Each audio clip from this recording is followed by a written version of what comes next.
আরজিকর কাণ্ডে তোলপাড় গোটা রাজ্য। আরজিকরে খুন এবং ধর্ষণ কাণ্ডের অবশেষে 3 মাস পর বিচার প্রক্রিয়া শুরু করে দিয়েছেন নিম্ন আদালতের বিচারক। আর বিচার প্রক্রিয়ার শুরুতেই কিন্তু বড় সড় বিস্ফোরণ ঘটেছে মূল অভিযুক্ত সিভিক ভলেন্টিয়ারের থেকে। কারণ তিনি একেবারে বিনীত গোয়েল সহ পুলিশ আধিকারিকদের নাম বলেছেন এই আরজিকর কাণ্ডে ষড়যন্ত্রকারী হিসাবে। তিনি খুন বা ধর্ষণ করেননি, ডিপার্টমেন্ট তাকে মুখ বন্ধ রাখার জন্য হুমকি দিচ্ছে, তাকে ভয় দেখাচ্ছে, সরকার তাকে ফাঁসিয়ে দিয়েছে, সরকার বিনীত গোয়েল এবং রাজ্য পুলিশের আধিকারিকদের সায় দিচ্ছে।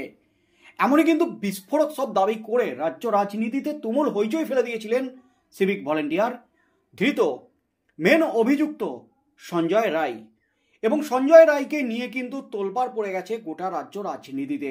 আর সঞ্জয় রায় মুখ খোলার পরপরই কিন্তু একেবারে নিশ্চিদ্র নিরাপত্তায় পুলিশি ঘেরাট হবে কনভয়ের মাধ্যমে সঞ্জয় রায়কে নিয়ে আসা হচ্ছে আদালতে সাক্ষ্য গ্রহণ পর্বে।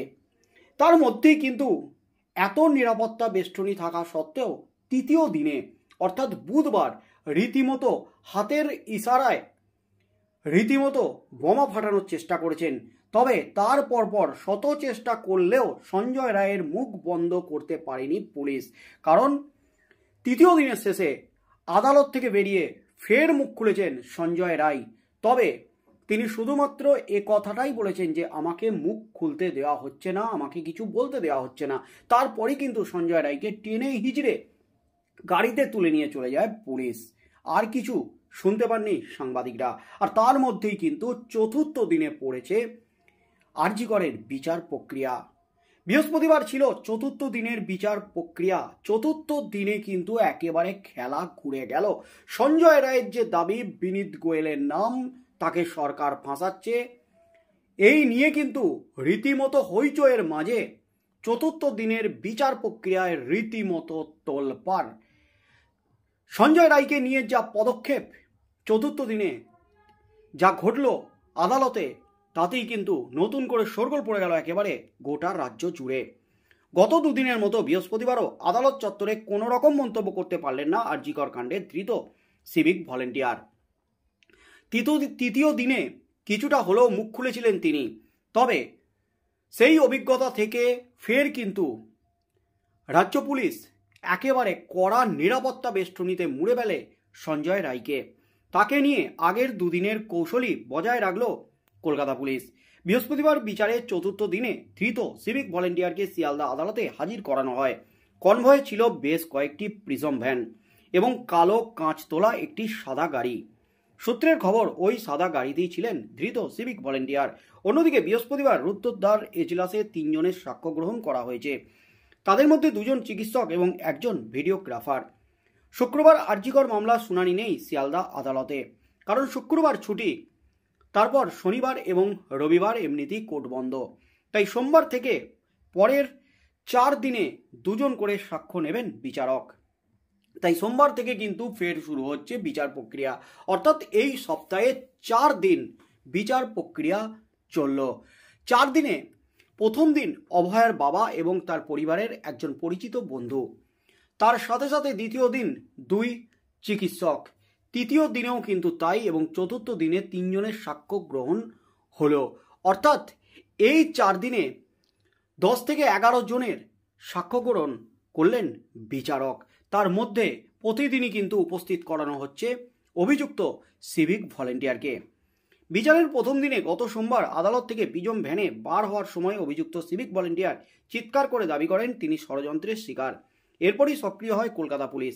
মঙ্গলবার থেকে আদালতে তার আসা যাওয়া কড়া নিরাপত্তা ব্যবস্থায় রাখা হয়। মঙ্গলবার কিছুই বলার সুযোগ পাননি তিনি। বুধবার যদিও বা হাতের ইশারায় কিছু বলার চেষ্টা করেছিলেন অভিযুক্ত এবং শেষে কিছুটা হলেও মুখ খুলেছিলেন। গতকাল অর্থাৎ চতুর্থ দিনে, এই সপ্তাহের শেষ দিনে বৃহস্পতিবার, সেই সুযোগটাও কিন্তু পাননি সিভিক ভলেন্টিয়ার। আদালত চত্বরে ঢোকা এবং বার হওয়ার সময় ধৃতকে দেখাই যায়নি। শুনানি শেষে আবার ফিরিয়ে নিয়ে যাওয়া হয়েছে প্রেসিডেন্সি জেলে। প্রতিদিনের মতো বৃহস্পতিবারও অনির্বাণ দাসের এজলাসের রুদ্ধদ্বার ইন ক্যামেরা কক্ষে সাক্ষ্য গ্রহণ পর্ব চলে। সাক্ষ্য দেন 2 চিকিৎসক সহ 3 জন। সোমবার থেকে প্রতিদিন 2 জন করে সাক্ষ্য দেবেন। গত সোমবার থেকে আরজিকরে ধর্ষণ খুনের মামলার বিচার শুরু হয়ে গেছে শিয়ালদা আদালতে। প্রথম দিন সাক্ষ্য দিয়েছিলেন নির্যাতিতার বাবা এবং প্রতিবেশী এক কাকু। মঙ্গলবার সাক্ষ্য গ্রহণ করা হয় আরজি করের ঘটনার রাতে নির্যাতিতার সঙ্গে ডিউটিতে থাকা তার দুই সহকর্মী জুনিয়র ডাক্তারের। বুধবার আরও দুই চিকিৎসকের সাক্ষ্য নেওয়া হয়। তাদের একজন সিনিয়র ডাক্তার, অন্যজন মহিলা ডাক্তার। গত 9 আগস্ট আরজি করের জরুরি বিভাগের 4 তলার সেমিনার হল থেকে ওই মহিলা চিকিৎসকের দেহ উদ্ধার করা হয়। তাকে ধর্ষণ এবং খুনের অভিযোগে সেই রাতে কলকাতা পুলিশের 4th ব্যাটালিয়নের ব্যারাক থেকে অভিযুক্ত সিভিক ভলেন্টিয়ারকে গ্রেপ্তার করেছিল কলকাতা পুলিশ। পরে কলকাতা হাইকোর্টের নির্দেশে আরজিকর কাণ্ডের তদন্তভার পায় সিবিআই। ঘটনার 58 দিন পর গত 7ই অক্টোবর কেন্দ্রীয় তদন্তকারী সংস্থা চার্জশিট জমা দেয়। চার্জশিটে কেন্দ্রীয় তদন্তকারী সংস্থা জানিয়েছিলেন ধৃত সিভিক ভলেন্টিয়ারই যে আরজি করের মহিলা চিকিৎসককে ধর্ষণ এবং খুনের ঘটনায় জড়িত তার বহু প্রমাণ তাদের হাতে এসেছে। সংগৃহীত বয়ান, ভিডিও এবং ফরেন্সিক বা সায়েন্টিফিক রিপোর্টের ভিত্তিতে ধৃতের বিরুদ্ধে মোট 11টি প্রমাণ মিলেছে বলে জানিয়েছিল কেন্দ্রীয় তদন্তকারী সংস্থা। চার্জশিটে একমাত্র অভিযুক্ত হিসাবে নাম থাকার পর থেকে বারবার মুখ খোলার চেষ্টা করেছিলেন ধৃত সিভিক ভলেন্টিয়ার। কখনো ভরা এজলাসে ধৃত দাবি করেছেন তাকে বলতে দেওয়া হচ্ছে না, কখনো বা পিজম ভ্যান থেকে চেঁচিয়ে দাবি করেছেন তাকে ফাঁসানো হচ্ছে। সোমবার বিচার শুরুর দিন কলকাতা প্রাক্তন পুলিশ কমিশনার এবং ডিসিডিডি পেশালের নামে অভিযোগ করেছিলেন তিনি। তার আগের চার্জ গঠনের দিনও শিয়ালদা আদালত থেকে বেরোনোর সময় নিজেকে নির্দোষ বলে দাবি করেন ষড়যন্ত্রের অভিযোগ করেছিলেন ধৃত। ওই দুদিনের পর সতর্ক হয় পুলিশ। মঙ্গলবার থেকে আদালত চত্বরে আর কিছু বলার সুযোগই পাননি ধৃত। তার মধ্যেই কিন্তু এই সপ্তাহের শেষ দিনে রীতিমতো খেলাটা ঘুরে গেল। গত 3 দিন সাংবাদিকরা সঞ্জয় রায়ের দেখা পেলেও গতকাল অর্থাৎ বৃহস্পতিবার সঞ্জয় রায়কে একেবারে নিশ্ছিদ্র নিরাপত্তার মাধ্যমে এমনভাবে নিয়ে গেল পুলিশ যাতে তার টিকিটা পর্যন্ত কেউ দেখতে পেল না। রীতিমতো অদৃশ্য হয়ে গেলেন সঞ্জয় রায়। সাংবাদিকরাও কিন্তু হতবাক আদালত চত্বরে। তাকে আদালতে নিয়ে যাওয়া এবং নিয়ে আসা রীতিমতো এতটাই নিরাপত্তা বেষ্টনী ছিল যে তাকে কেউ দেখতে পর্যন্ত পেলেন না। এমনই কিন্তু খবর উঠে আসছে আনন্দবাজার ডিজিটালের প্রতিবেদন অনুযায়ী। আর তার মধ্যেই কিন্তু গতকাল আদালতে মুখ খোলা তো দূরে থাক, কোনো টু শব্দটাই করতে পারেনি সঞ্জয় রায়।